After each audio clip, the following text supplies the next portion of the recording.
Бүтін Қырғызстан Молдумаров. Туура айттыңар, Конституцияны бекем кармашыбыз керек деп. Конституциянын биринчи бетинде жазылып турат. Ата бабабыздын наркын, салтын сактап, Айкөл Манастын осуяттарына таянып дейт. Бизде эмне ата бабаларыбыздын наркы менен салтында кумар оюну бар беле? Ата бабаларыбыз кумардан пайда тапкыла деп айтты беле? Кумардын түбү чыр деп айтып келет кыргыз илгертен баштап. Кумардын түбү чыр деп. Мына биздин ата бабаларыбыздын наркы салты ушундай болгон. Акылбек мырза кайра айтып атасыз, Таиландда, Филиппинде, Баланчыда 400 миллиондон пайда табат экен деп.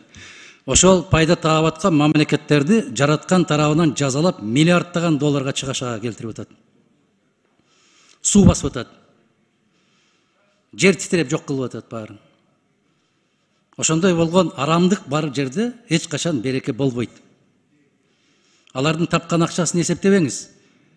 Алардын жаратылыштан тарткан чыгашасын эсептеп көрүңүз. 320 миллион ковид алдык деп атасыңар. Ал ковид алганыңарды кыргыз элинин көргөн жок. Кошуна турган Өзбекстан 10 миллион доллар алды дагы, ЭВЛ чыгара турган завод чыгарып койду. Аны 20-40 эсе актады бир жылдын ичинде. Силердин алган акчаңардын дайын өзүңөр да билбейсиңер. Сиз айтып атасыз, азыр деле казино ойноп атат. Демек силер алсызсыңар. Силерде мыйзам иштебейт. Кыргызстанда казиного уруксат жок. Ушул өкмөт башчымын деп отурган киши айтып атат, казино ансыз деле ойноп атат дейт. Тыйбайсыңар ойноп атса. Экинчиден, ар бир кесилишкен көчөлөрдү караңыз. МЭФ, Баланчы, Гидрант, Мидрант деп жазган рекламалардын наркотиктер ачыктан ачык сатылып атат. Муну карабайсыңарбы? Айтасыз, бир да кыргыз кирбейт ал жерге деп. Бир да диплом сатылбайт деп турат Кыргызстан.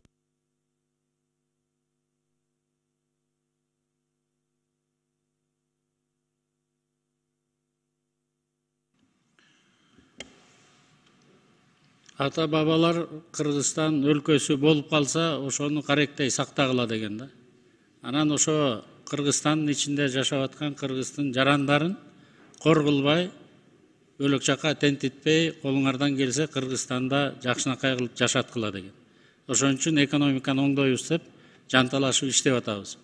Мен да сизде 10 жыл ушул жерде парламентте отурдум. Мен кетип баратканда 280 миллиард сомду бекитип туруп кеткенбиз. Мына май айы өткөн жылы. Ушул жылдын ичинде мына 120 миллиард сом кошуп, быйыл 403 миллиард деп атабыз. Жакында буюрса сентябрда алып келебиз, 413 миллиардга чыгарабыз деген доходубузду, расходубузду өзүбүздүн расчетторубуз бар. Муну Садыр Нуркожоевич өзү өлкөнү жетектеп туруп, өкмөттү жетектеген үчүн, тез чечимдерди кабыл алган үчүн болуп атат. Жанагы сиз айтып аткан алсыз дегенге мен толугу менен кошула албайм. Колдон келген аракеттин баарын жасап атабыз. Азайтууга, ошону жок кылууга, бирок таптакыраларды жеңип алабыз деп, же болсо жеңдик деп мен азыр айта албайм. Андай жат көрүнүштөр бар.